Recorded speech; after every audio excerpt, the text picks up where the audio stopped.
Hello and welcome to English for Everyone, where we practice real-life American English. Today we're going to clear up some confusing vocabulary, so let's get started. So which one is correct? Take notes or make notes?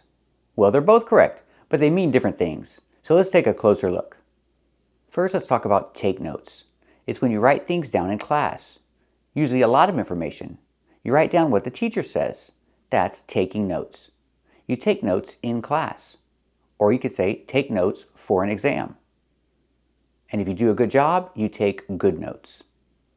Let's hear some examples.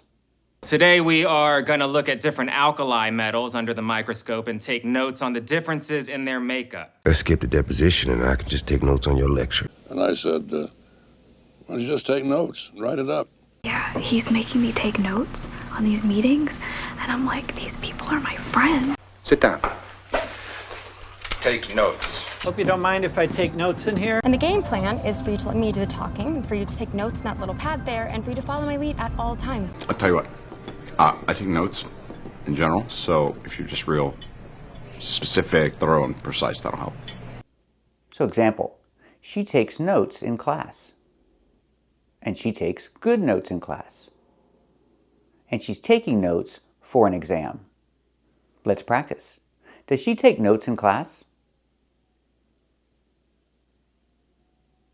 That's right, she takes notes in class.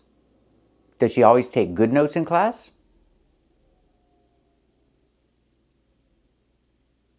That's right, she always takes good notes in class. Is she taking notes for an exam?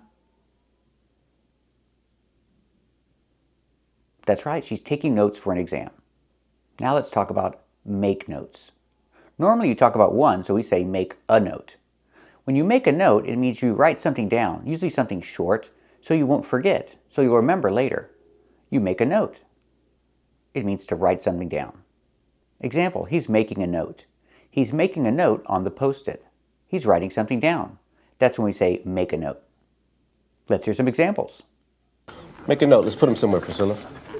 It's fascinating. Let me make a note. James, make a note. President Thomas in 56 refuses to eat. I'll make a note, Finn. What'd she prefer? Broccoli. I'll make a note on my screenshot. And with make a note, we can also use the preposition of. You can say make a note of it. Pronunciation, make a note of it. Or make a note of that. Make a note of that. I'll make a note of that. I won't forget. I'll write it down. I'll make a note of that. Let's hear some examples of make a note of it and make a note of that. Now you make a note of that, Fielder. Yes, sir. I'll make a note of that. Good. Make a note of that, Sergeant Judd. I'll make a note of it, sir. And sometimes I'll notice a correlation between a well's perforation level and its drainage rate, and I'll make a note of it here. Will you make a note of that, Mara? Okay, make a note of it. In Kendrick. Make a note of that. I'll make a note of it. I'm terribly flattered. I'll make a note of that. Good, Amanda. I'll be sure to do that. I'll make a note of it. Example, I told him something very important, so he's going to make a note on the Post-it. He's going to make a note of it. And because it's really important, he's also going to make a note of that. He's going to make a note of that because it's important. Let's practice. Is he going to make a note on the Post-it? That's right, he's going to make a note on the Post-it. Is he going to make a note of it? That's right, he's going to make a note of it. And because I said it's really important, is he going to make a note of that? That's right, he's going to make a note of that. So he's an inspector. His job is to walk around and inspect things. And if he sees a problem, what does he do? Does he take notes or make a note? That's right, he makes a note. He's not in class. He's not taking notes. He's writing something down on a clipboard. That's make a note, not take notes. So example, if he sees a problem, he's going to make a note on his clipboard. He's going to make a note of it. And if he sees something really bad, really important, he's going to make a note of that. He's going to make a note of that too. Let's practice. What is he going to do if he sees a problem? Is he going to make a note on the clipboard?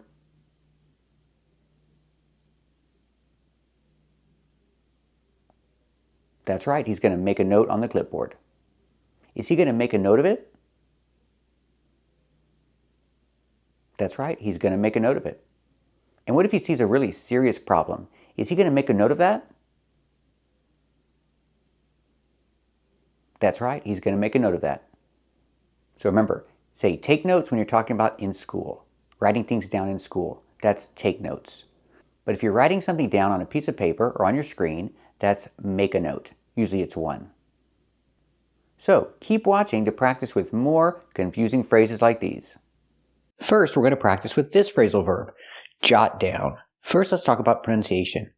Use the hard j sound like jump and juice. Use the open ah sound like hot and stop. Jot. Make a stop T. Stop the air. Jot. Link to the next sound. Jot down. Not jot down, link the words. Jot down. And what does it mean? It means to write down. It means to write something down, but quickly. When you say jot down, you're doing it fast. It's a separable phrasal verb. That means if I use a pronoun like it, I have to separate it. So I say jot it down. Pronunciation, jot it down. We hear the T in jot change to a fast D because now it's between vowels. Jot it, jot it. The T in it is a stop T because it's before a consonant. Jot it down. Link the sounds. Jot it down. Let's hear some examples. I decided to jot down some quick thoughts about you people. Use it to jot down your thoughts, your questions, anything you may have noticed about yourself. Whatever. You know, I could certainly jot down some of my feelings and... Well, in the next few days, could you jot down your husband's routines for me? Wait a minute, his sunglasses. Last time I asked you to jot down one or two situations or people that trigger your anger. So much so that when you think about it, you get angry all over again. Just jot down your tax ID number. Just jot down your information here and fork over some cash. Example, I need to jot down your phone number. It means I need to write down your phone number quickly. I need to jot down your phone number. Or I can use the pronoun it and say I need to jot it down. Let's practice. Do you need to jot down my phone number? That's right, I need to jot down your phone number. Let's practice with the pronoun. Do you need to jot it down? That's right, I need to jot it down. Now let's practice with the past. Jot in the past, jotted. Jotted down. And with the pronoun it, jotted it down. Example, I jotted down your phone number. That's in the past. I jotted down your phone number. And with the pronoun it, I jotted it down. I jotted it down. The double T is a fast D, jotted, and the D at the end of the verb is also a fast D. Jotted it down. The T in it is a stop T before the consonant. Jotted it down. I jotted it down. It's right here on this paper. Let's practice in the past. Did you jot down my phone number?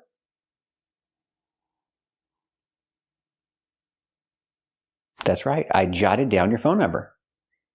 Let's practice with the pronoun. Did you jot it down?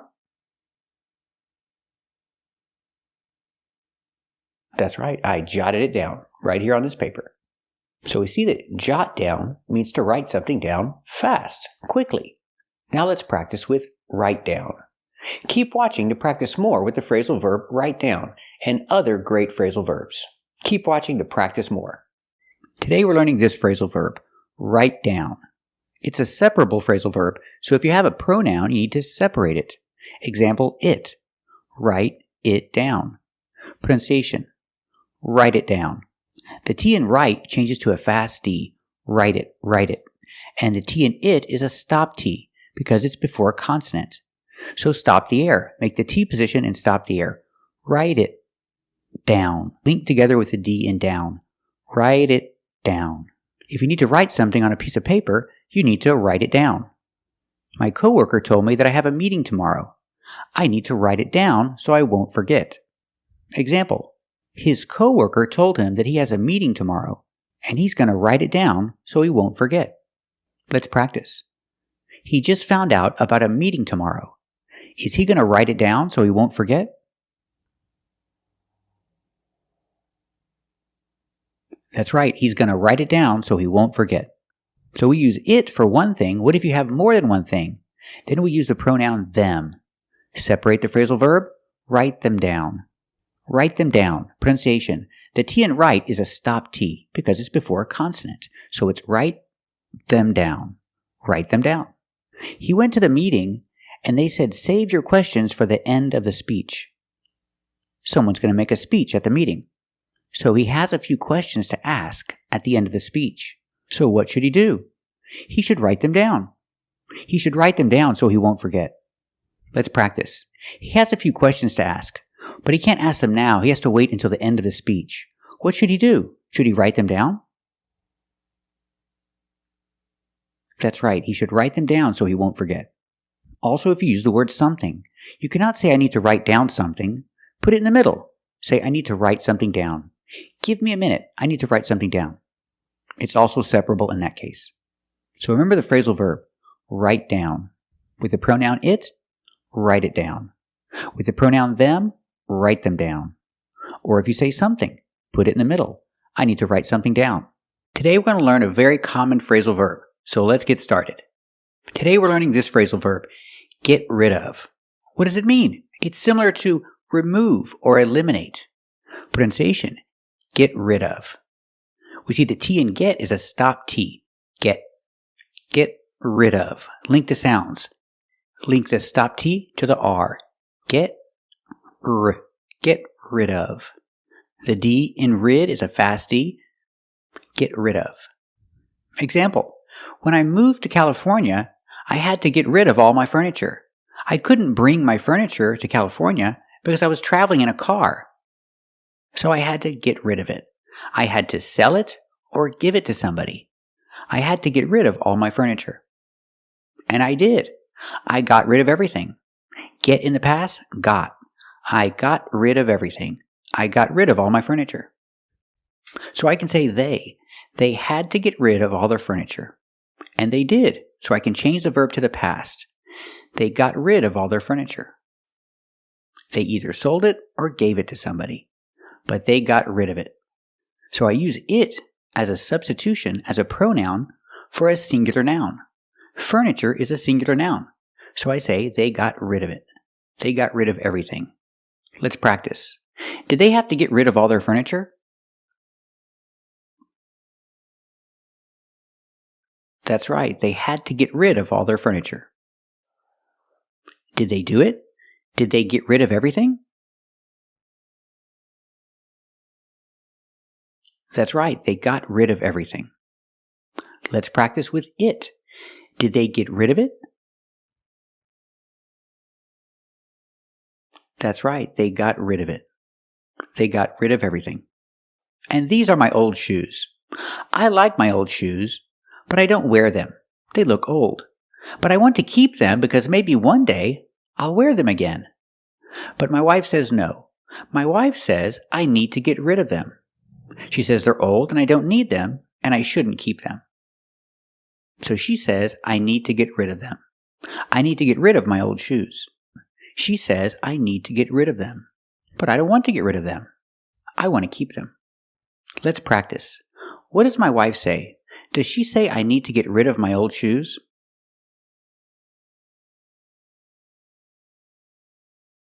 That's right. She says I need to get rid of my old shoes. But what do you think? Should I get rid of them?